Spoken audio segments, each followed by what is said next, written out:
Hi bookish friends, my name is Jackie and welcome back to my channel. So today I wanted to share some romance recommendations that I think will be perfect for the summer.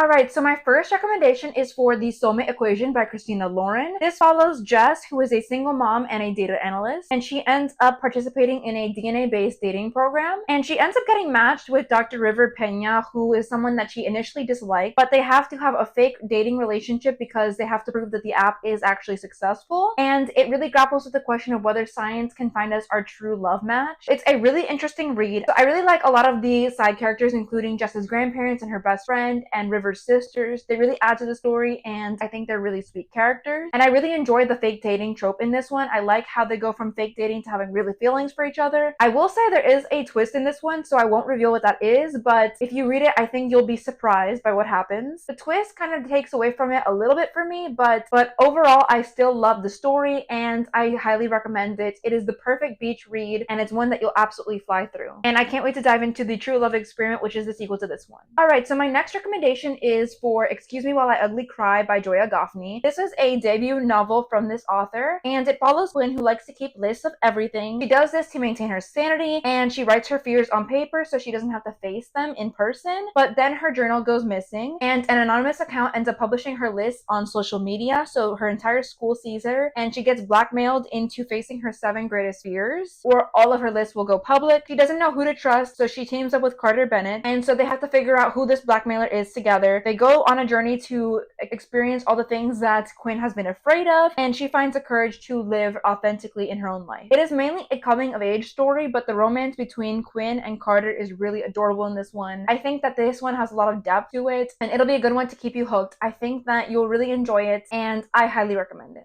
My next recommendation is for Funny Story by Emily Henry. This follows Daphne, who recently was broken up with by her ex-fiancé Peter, and she ends up not really having a place to live and not having any friends or family in Michigan where she's at. So she has to start over, and she works as a child librarian, but she doesn't have enough income to live on her own, so she ends up moving in with her ex-fiancé's best friend's ex-boyfriend, and they live together, but they're very different people. Miles is a very chaotic person. He's nothing like Daphne, who's very well ordered in her life, and they don't seemingly have a lot in common at first, but they grow to really like each other over time, and they slowly become friends. They fake date, and then they eventually form real feelings for each other, and this is just one that I absolutely adore. Again, this is perfect for the summer because I think it's such a lighthearted and fun read. I highly recommend diving into this one. It has definitely encouraged me to want to pick up more of Emily Henry's books going forward, and if you haven't read it yet, you definitely need to try out Funny Story. My next recommendation is for Crazy Rich Asians, but it's also for the entire trilogy as a whole. Crazy Rich Asians follows Rachel Chu, who's going to accompany her longtime boyfriend to Singapore to attend his best friend's wedding, and she's surprised to learn that his family is very wealthy. He's also considered one of the country's most eligible bachelors, and she is quickly thrust into a spotlight she never expected. She has to socialize with a lot of wealthy people and socialites, and deal with a lot of works from his family's relatives, and also faces down the disapproval of his mother. It is a very beautiful story. I love how their relationship is never destroyed or broken down by his family's disapproval, and I think that they're a really good match for each other. This story just really warms my heart, and I recommend the adaptation that was made as well. It was so beautiful, so stunning. I just love the story so much. The second book, China Rich Girlfriend, kind of dives into Rachel's story with her biological father as she kind of discovers his identity, and she realizes that he's a very powerful person in China. So it is about that story and the family intrigue there, and it's also still navigating Nick's family's dynamic and his cousin's struggles with her marriage in this one. There is just so much drama happening in this story, and I think that for people who are fans of Bridgerton or Gossip Girl, you really enjoy this one because it's just got so much juicy intrigue happening in it, but it's still a romance at its core. Alright, and then the last book in the trilogy, Rich People Problems, is less focused on the romance, but it's more focused on inheritance, specifically an inheritance in Nick's family, and they're kind of trying to deal with all the family drama that leads to. And I think that it's a really interesting one. you see that all the members of the family are grappling to try to be left in the will. And again, it gives Bridgerton and Gossip Girl vibes. I just really enjoyed this entire trilogy as a whole, and I think that you should check them out. Crazy Rich Asians is definitely the most romantic, but I think that they're all great for the summer. Okay, my next recommendation is for The Sun Is Also a Star by Nicola Yoon. This is the story of Natasha and Daniel who fall in love in one day in New York, and they are teenagers, but Natasha is a Jamaican immigrant and she's facing deportation, and Daniel is Korean American and he's on his way to a Yale interview. So their story takes place all on the subway, and it's about them getting to know each other. They go to a bunch of different places and they spend the day together. So we really get to understand about Natasha's issues with being deported and trying to stay in the US. She's headed to an immigration lawyer's office. Meanwhile, Daniel is split between his parents' expectations that he become a doctor, but also his desire to be a poet. And over the course of the day, they really get to know each other and they spend a lot of time together. They share a lot of their thoughts on love,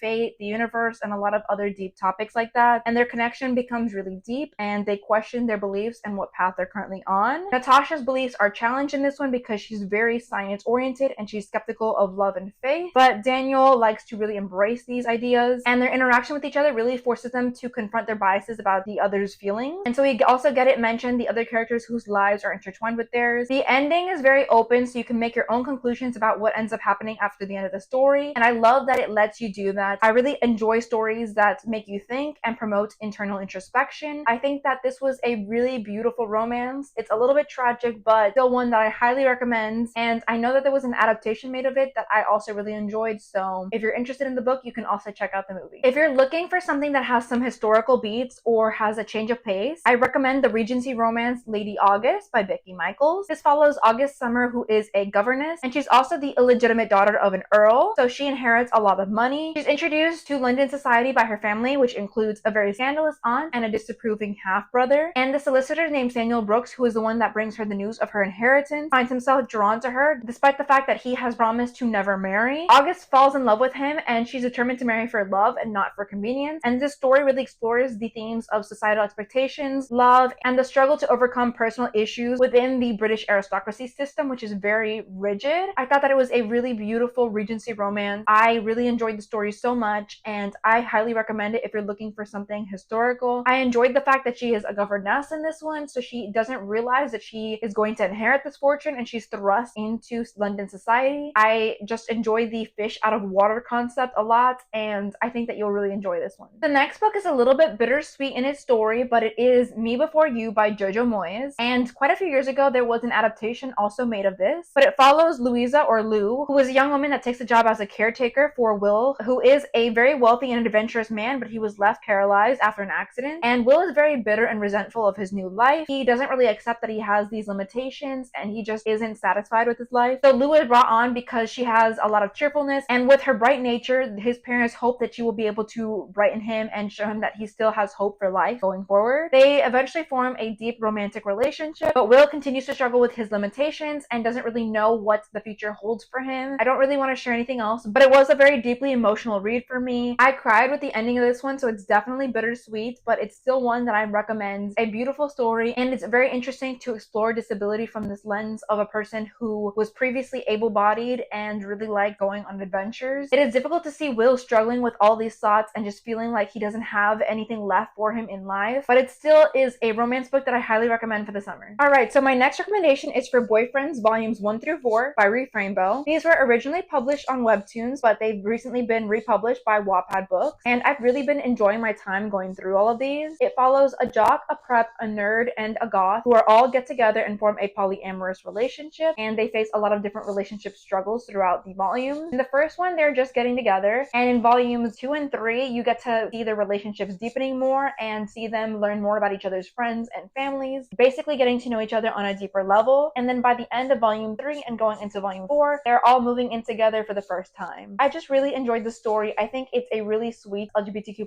read. Definitely perfect for the month of June for Pride Month, but also something that you can just read throughout the summer. I highly recommend these because you'll just fly through these volumes, and they're just really heartwarming stories. My next recommendation is for A Lady for a Duke by Alexis Hall. This is another LGBTQ+ read, and this follows Viola Carroll, who was presumed dead after the Battle of Waterloo. She is a transgender woman, so she previously was known as Lord Carroll, but she uses this as the opportunity to live as her true authentic self, and years later she ends up getting reunited with her best friends, the Duke of Gracewood. He's struggling with a lot of PTSD, addiction, and trauma after the events of Waterloo, so it's her job to try to help him heal while trying to also navigate the challenges of reintegrating into society, but as this new version of herself. It's a really powerful story about love and healing, about overcoming obstacles, and also about Gracewood and Viola navigating these complex feelings that they have for each other. At first, he doesn't recognize her as his best friend, so that is a reveal that happens into the story. So you get to see how they navigate that whole situation. I just thought that it was a beautiful story of self-identity, love, and discovery, and it drives home a very powerful message about having the courage to be true to yourself. So this is a really great one for Pride Month, but also just for the entire summer or any time in the year. I highly recommend it. My final recommendation is for The Fiancée Farce by Alexandria Bellefleur. This is a sapphic romance that follows a quiet bookstore owner named Tansy and a wild child publishing heiress named Gemma. They enter a marriage of convenience to try to solve their problems. Tansy needs money in order to buy the bookstore from her stepmother, and Gemma needs to marry in order to fulfill the requirements of her grandfather's will, and she needs to do this in order to inherit her family's publishing empire. And the story starts with Tansy telling people that she's been dating Gemma because she spotted her on the cover of a book. So she's doing this to try to deflect questions from her family, and when Gemma discovers this, she decides she's going to make this a real engagement in order to fulfill the terms of her grandfather's will. The fake engagement becomes real eventually, but they have to navigate a lot of family drama and the challenges of running a business together, and all the while they end up falling for each other. So at the beginning they promise that it's not going to be real, but in the end they can't help it and they can't fight their feelings anymore. There is a third act breakup that happens in this from a twist, but I wasn't too mad about how this played out, and the reason why they break up isn't really the fault of either of the two main characters, which is why I'm able to forgive it in this instance. I just really like that they're an opposites attract relationship and they're able to navigate the relationship while overcoming a lot of obstacles together. I love this story so much. This is now one of my favorite sapphic romances that I've read, and I'm really looking forward to exploring some more of Alexandria Bellefleur's works. Alright, so that's going to be it for my summer romance recommendations. Have you read any of these? Are you planning on reading any of these? Or do you have any other recommendations for me? I'd love to hear your thoughts in the comments down below. And if you like this video, give it a like, comment, and subscribe. I appreciate each and every one of you that watches one of my videos, and wherever you are in the world, whether it's morning, afternoon, or evening, I hope that you are doing well, and I'll see you for another one soon. Bye!